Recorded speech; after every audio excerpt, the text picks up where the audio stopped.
16-bit Sega titles, some of the most iconic video games in history. We had the likes of Sonic the Hedgehog, Streets of Rage 2 and Golden Axe, and there was of course Altered Beast. This is one of those classic video games that nearly everyone has played. I mean, how can you have possibly missed it, considering that it gets included in just about every modern Sega compilation under the sun. This is a title Sega simply refused to let us forget about. But perhaps what is more interesting is that despite its prevalence, a large portion of gamers out there don't think it's very good, with, in terms of playability, many consider this well-known 16-bit entry average at best. So, holding such thoughts, why has Sega remained so consistent when it comes to ramming this game down our throat? Well, let's find out. Altered Beast may be a game that is forever prominent in people's minds, but the historical significance the title holds, and the creative genius behind its conception, deserves celebrating. So with all of this said, hello ladies and gentlemen, Big Daddy Top Hat here. This is the story of Altered Beast, the game that refuses to die. Yeah. Today's tale starts with a gentleman we have talked about a lot on here before, Makoto Uchida, the legendary talent behind the awesome Golden Axe series. But prior to his involvement in that epic project, like many of us, Makoto was simply an avid gamer. You see, back in the day, Uchida had a strong affinity for the arcades, with a love for Pac-Man in particular. This passion would ultimately lead to him pursuing a career in gaming, with his first job role being with Sega, where he would work as a play tester on a little known title known as Afterburner. Enjoying his new career, it would not be long until Uchida would pitch a video game of his own to Sega, with the simple but novel concept of a beat-em-up where the lead playable character could become more powerful throughout a gameplay session, rather than simply losing health through a playthrough like in a traditional game.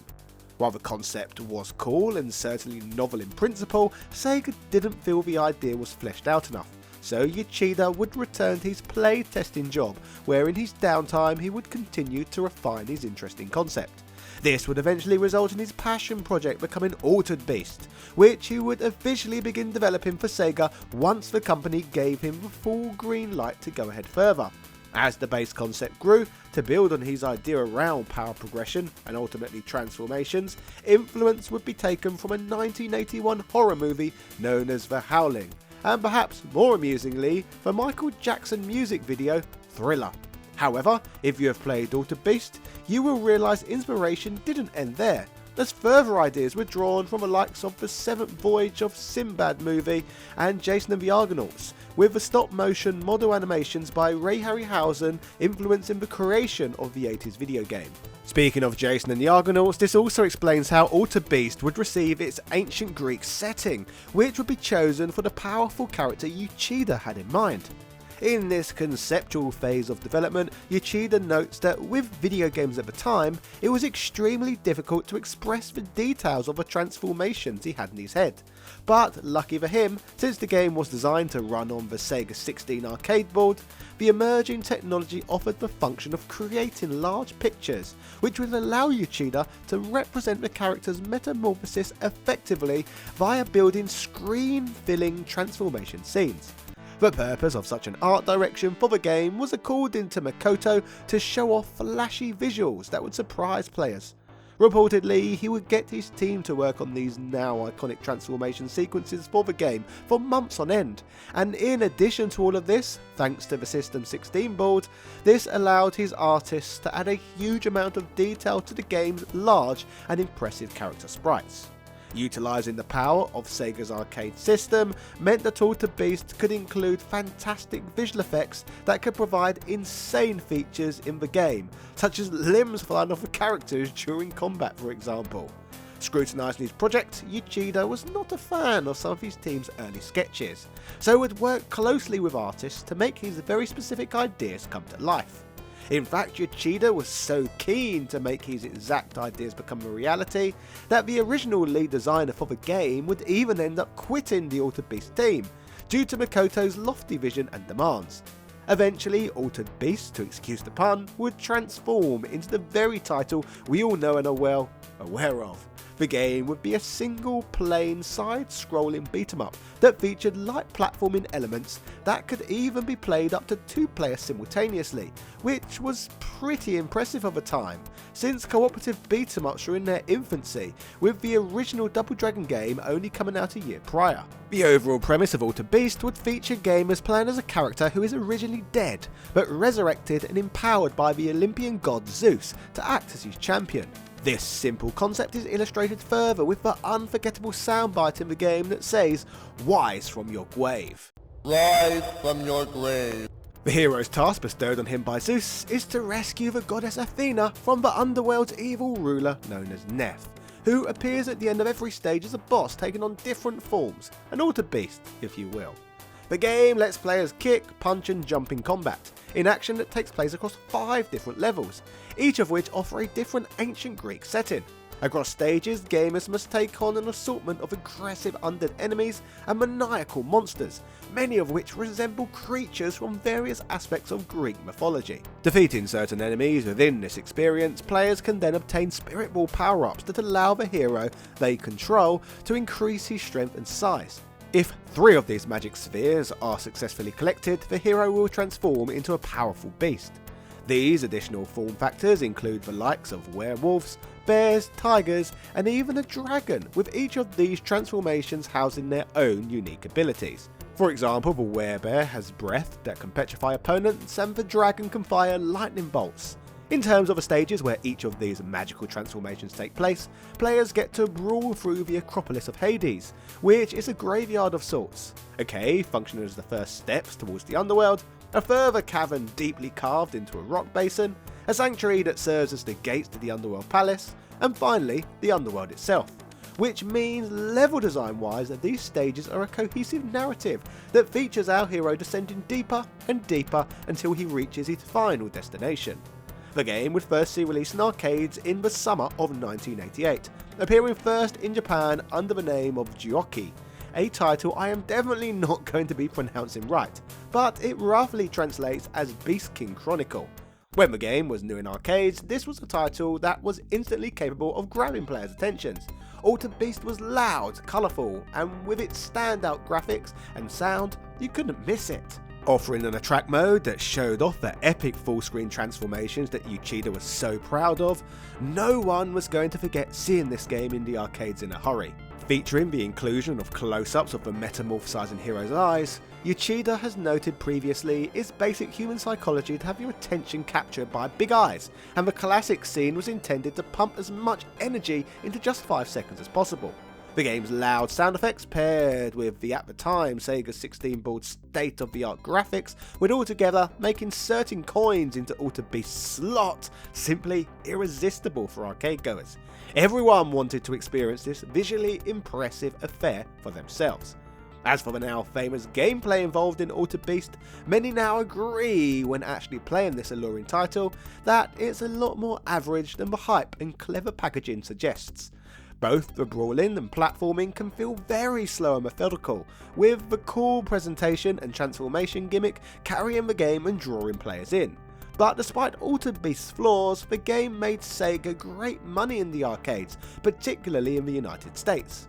Although a commercial success, even the game's creator himself, Makoto Uchida, admits that the game itself has its fair share of shortcomings, which he puts partially down to his own lack of experience in creating games in 1988. Pair this with other external factors that was affecting the game's development process, such as time constraints and other issues, it's not surprising this isn't a perfect game.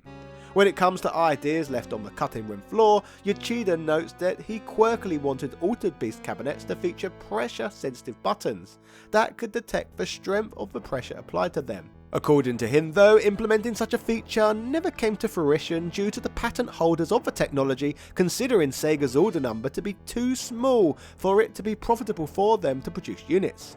Uchida has commented in the past that, because of the lack of pressure-sensitive buttons, the number of character actions fell to half from the original concept, and the complexity of the game was decreased by this. As a result, players got tired of the game relatively soon.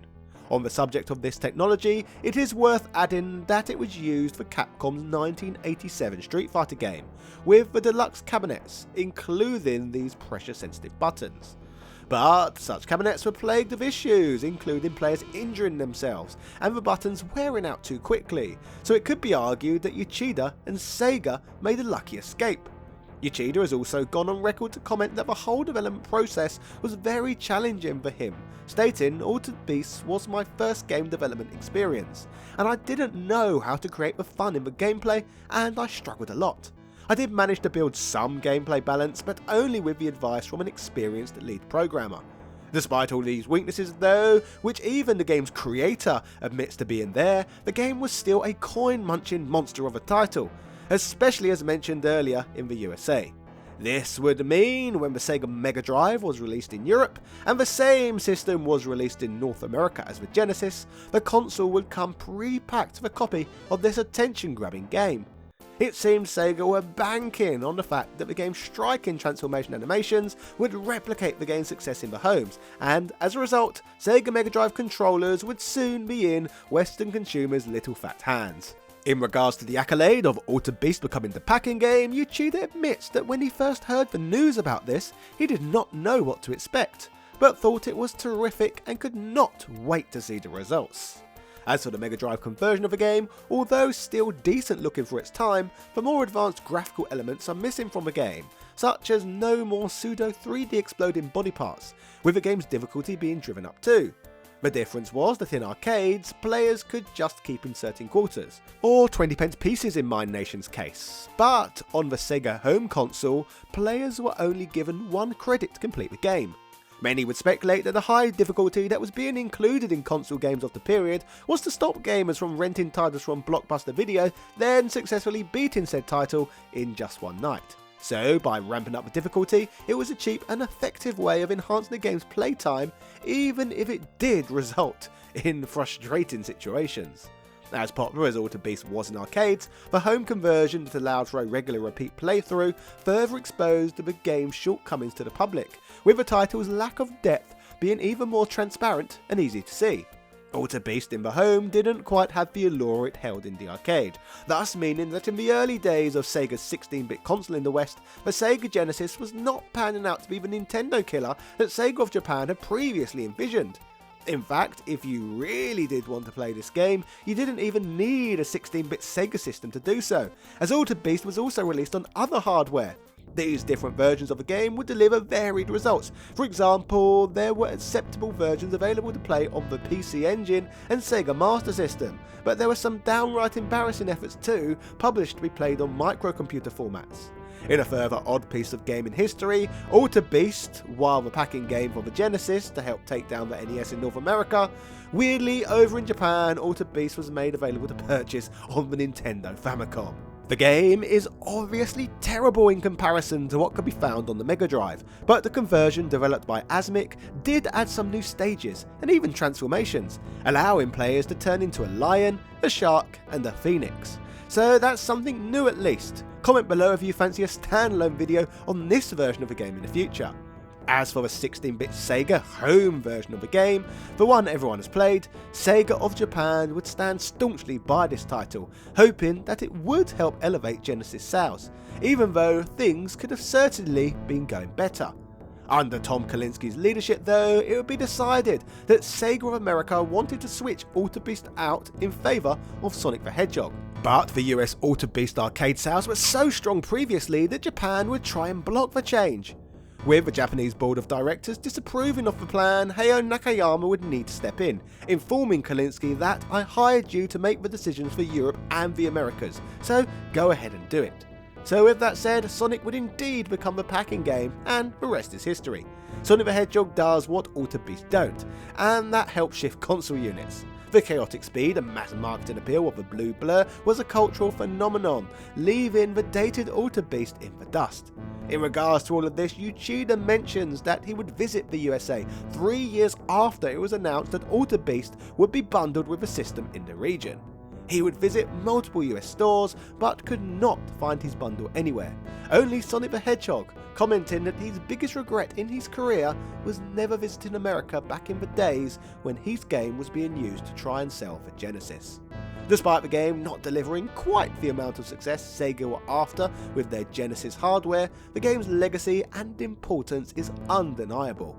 The game's striking design meant that Sega had a massive American arcade hit on their hands, with the game being so successful that it gave Sega the confidence to make Alter Beast the initial Genesis packing game.